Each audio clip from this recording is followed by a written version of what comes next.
Hi and welcome along to another jam-packed edition of Car File. Now hopefully at this stage you know what the programme is all about, and if not, don't worry because here's a quick recap. Each week we take 3 cars from a particular class and test them for practicality, styling, performance and of course good old value for money. And this week is the turn of the SUVs, sport utility vehicles. Now up until a couple of years ago these were better known as 4x4s and were commonly seen on the highlands of bunny old Scotland. I know it was a terrible accent, or in the valleys of the west of Ireland, I'm telling you. But not anymore, because now they are the cars to be seen in, whether it's taking the kids to school or parking them on your gravel driveway. And what better SUVs to be seen in than these? The Toyota Land Cruiser, Volvo's all-new XC90, and the BMW X5.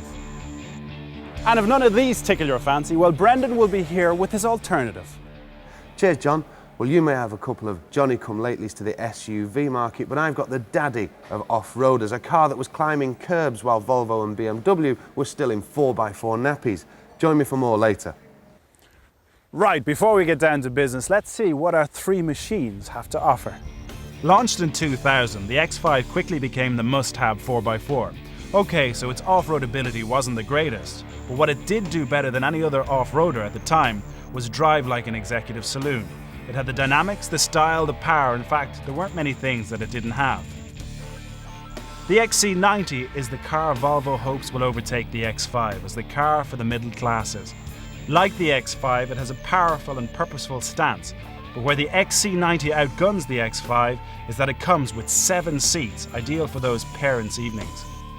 Unlike the X5 and the XC90, the Toyota Land Cruiser isn't all front and no trousers. It might not win any prizes for its looks, but if you need a real 4x4, then the Land Cruiser is the car for you.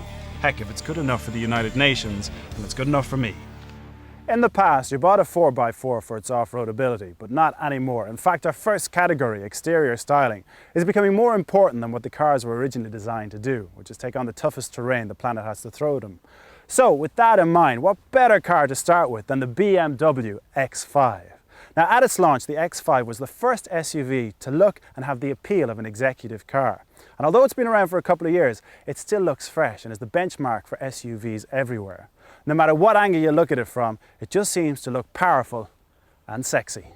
Unfortunately, its appeal isn't just limited to the country set. In fact, for many, it has become the car of choice for people who have interests that are, say, not exactly legal. But if you don't mind that sort of stigma, there is no doubting that the X5 is one of the most attractive cars on the market. To say the Land Cruiser is an ugly car is unfair. Okay, so it ain't pretty, but let's not forget that this car is a 4x4 first and an SUV second. A higher ground clearance than either of the other 2 cars means the Land Cruiser's intentions are clear from the start. Recently, the Land Cruiser has undergone a midlife facelift, which has improved things ever so slightly. Out is the square look of the 90s, and in are bigger, more angular front lights and bubbled rear clusters. But even these tweaks are not enough to disguise or detract from the car's bulbous proportions. As you would expect, being a Volvo, the XC90's shape is hardly groundbreaking. In fact, you could be mistaken for thinking it's simply a beefed-up V70. The long rear light clusters are there, as are the contours in the side panels and the imposing front grille. Not that this is a bad thing, but it does mean that from some angles the XC90 does take a bit of getting used to. Unfortunately, even after a facelift, the Land Cruiser isn't going to get you many admiring glances. Sure, it's big and chunky, but in today's style-conscious world, I'm afraid that doesn't really cut it. As for the X5 and the XC90, I think it comes down to personal choice. Both look the part and certainly wouldn't look out of place in the high street. But for me, the winner is the X5. Although the XC90 is pretty smooth, it just looks too much like most other Volvos. The X5, on the other hand, looks like nothing else on the road and is the choice of film stars everywhere. Well, you've easily wooed your friends with the stylish exterior of your SUV, but will its interior let you down? Which one of these machines will have you running back to the garage to get a refund, or have you reveling in luxury? Well, numero uno fan of the exterior of the Land Cruiser, I am not, as you've probably guessed. But I'll try not let that influence my judgment of this next category, the interior. And first impressions, well, I have to say, at least it's not all bland black plastic. There's actually quite a nice mix of materials in here. Okay, so it's not the last word in an interior design, but you know, everything seems to be where it should be, and you know, even after 1,000,000 miles, that everything is still going to work. And what about those little luxuries of life? Well, there's enough fiddly bits here to keep you fiddling for hours, I can tell you. I am one of those people that love to get into a car and press every button and turn every knob 10 times before I'm happy that I've pressed and turned every knob. So what else does it have to offer? Well, it's got electric seats, electric sunroof, it's got satellite navigation, CD player, rear and front electric windows. Oh, sorry, am I boring you? Well, if you're a badge snob and you're worried about parking one of these in the car park of the golf club, well, you needn't be, because in certain parts of the world, the Land Cruiser is actually part of the Toyota Lexus range. Ooh, I hear you say. Very impressive. When it comes to interior styling, it's hard to fault BMW, and that's even with a mass of black plastic. For some reason, when you climb into a BMW, you just feel at home. Nothing's over the top, there's no flashing lights or gimmicky switches. Everything just feels right. All the controls have a quality feel, even though you know that a lot of them come straight from the parts bin. Standard equipment isn't too bad for a BMW. It comes with electric windows all round, 4 airbags, leather interior and ABS. Unlike the Land Cruiser, however, the satellite navigation system is optional. Like the X5, the XC90's interior has a family look about it. Those of you who drive a V70 or an S60 will know what I mean. The centre dash is again angled out towards the driver and features many of the controls and other Volvos. Like the X5, quality isn't a problem, but rather than being Germanic, it's Swedish. The controls don't feel as sharp and as angular as the X5. They are softer and make you feel more relaxed. Even an impressive equipment list and rock-solid build quality can't make up for the Land Cruiser's shortcomings. It just looks too much like a mishmash of styles, all of which are from 5 years ago. In many ways, the X5 and the XC90 are the same. They have stylish, well-made interiors, and both of them will have you comforted in luxury. But for me, however, the winner is the Volvo. With big, easy-to-use controls and a less claustrophobic interior, the Volvo is a more relaxing place to be. In today's world, an SUV's practicality is more important than ever, especially if you've got a load of kids to cart back and forth to school or a camera crew to cart around the place, as in our case. To be honest, there isn't much between the two. Will you stop it? Thank you. As I said, there isn't much difference between the two. Let's start off then with the Volvo XC90, and straight away this goes leaps and bounds ahead of everything else because it's got 7 fixed forward-facing seats. Admittedly, it is a bit of a tight squeeze in the third row, especially with these big babies. But if your passengers are still young enough to like the tweenies, then there shouldn't be much of a problem.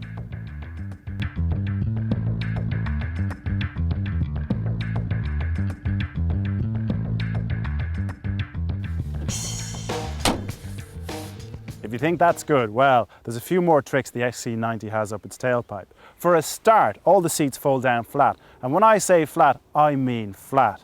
If you want to create a storage space in the back that's level, all you have to do is pull the lever in each seat and push them down into the floor. It's quick and simple, especially when you compare it to other cars like the MPV, where the seats only partially fold down or have to be removed to get the same sort of results. Another bonus in the X90 is that the centre seat in the second row can be raised and moved forward to act as a child booster seat. Next up is the X5 with its conventional 5-seat layout.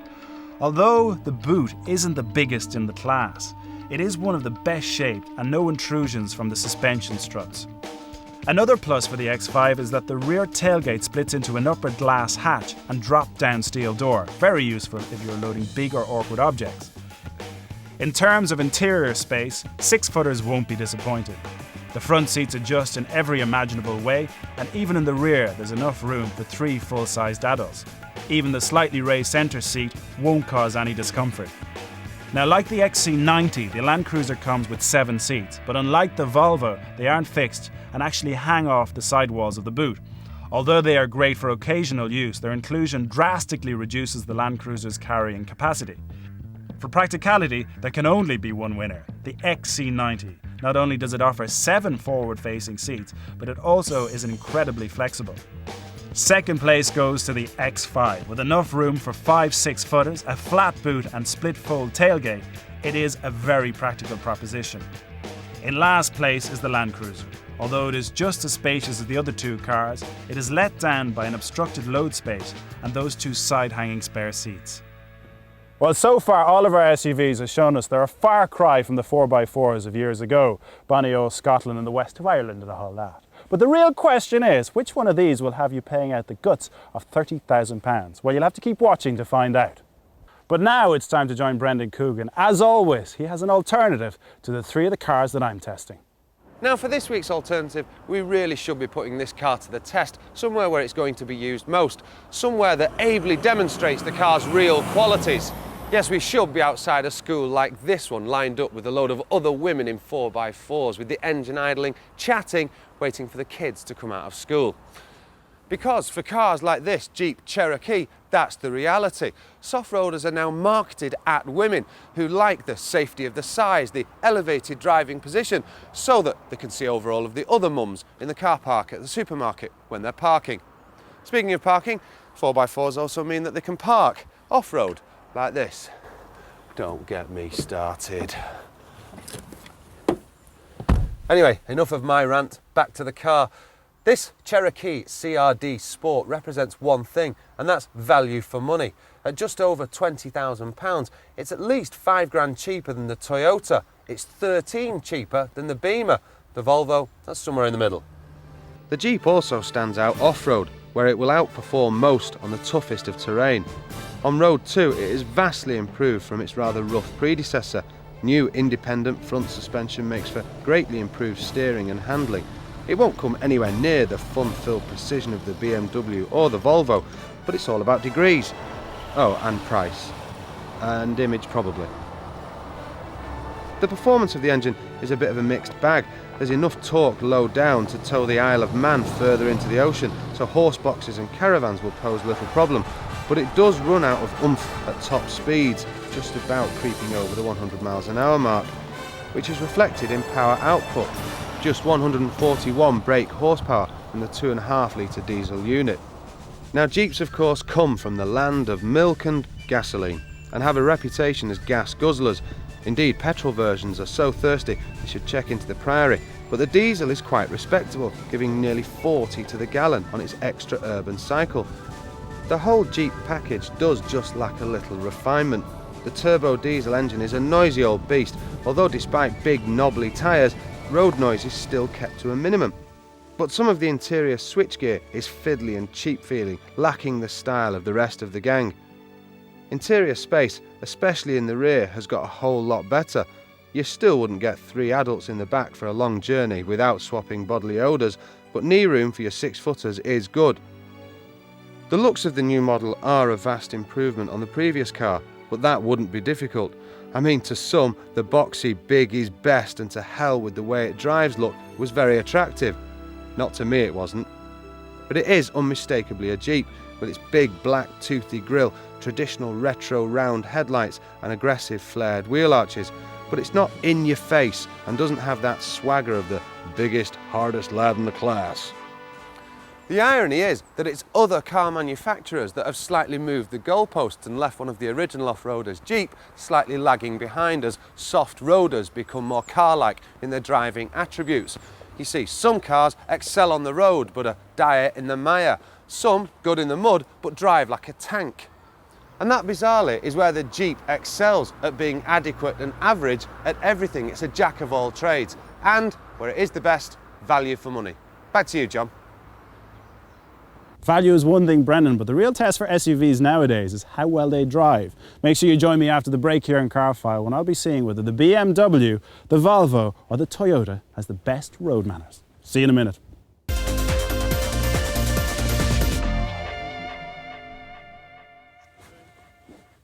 Hi and welcome back to Carfile. This week we're taking a look at 3 4x4s, or as they're more commonly known nowadays, SUVs if you really want to be posh about it.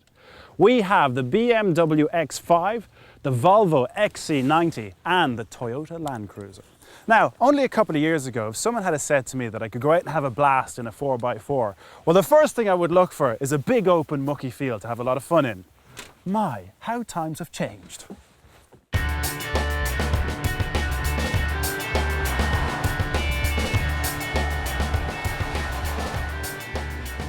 Right, inside the Volvo. Now this XC90 comes with speed-sensitive steering. It's an extra, but it makes an absolutely huge difference to your driving experience.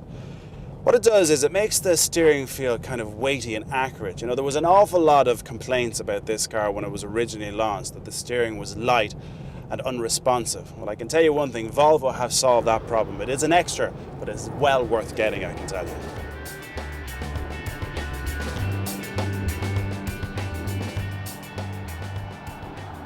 Now, when you're inside this car, you don't really hear the engine. The only time that you hear it is if you really accelerate like so. Oh yeah, and it sounds really nice. Performance-wise, under the hood, you got a 2.9 litre turbocharged engine. And it'll get you to 60 in around 9.5 seconds, which is quite good for such a big car. And if you like going really fast, which you're not allowed to do in this country, may I tell you, but you can always go to Germany and go to the Autobahn as well. You can hit 130 miles an hour at the top end of this.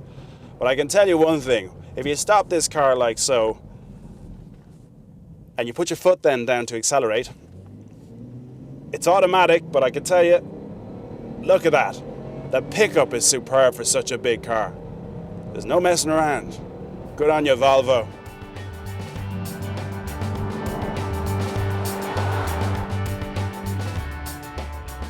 It's hard to fault the driving experience of the X5. Despite the car's weight and height, it feels remarkably composed. I'm not saying that I would go out and start throwing the car around, but in a class that has been traditionally let down by powered driving dynamics, the X5 is a breath of fresh air. Powering the X5 is a 184 brake horsepower diesel engine. Although it won't worry the XC90, 60 will still come at a respectable 10.5 seconds. Where it will have the Volvo sweating is in its MPG figures. According to BMW, the X5 will return nearly 10 miles to the gallon more than the XC90. With over 300 pounds of torque, the X5 will be a very capable horsebox tower. Overall, the X5 offers a drive that will not only embarrass many of its competitors, but will also leave some lesser executive cars red-faced.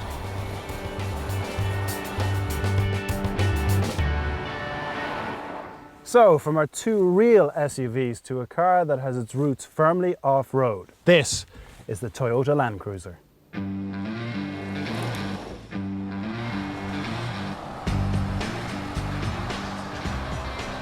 Performance in the Land Cruiser isn't as good as the other two cars, which doesn't come as a very big surprise. It'll actually get you to 60 miles an hour in just over 12 seconds. And basically, there isn't much to write home about when you're driving along in a straight line, especially if you get caught behind a tractor. And no, not a tractor in a field, but a tractor out on the road, of course. Although you might expect the Land Cruiser to be messy out on the road, surprisingly it's not. And that's because it's got a really nifty device, which is called the Active Cornering Enhancement. Sounds fancy, I know.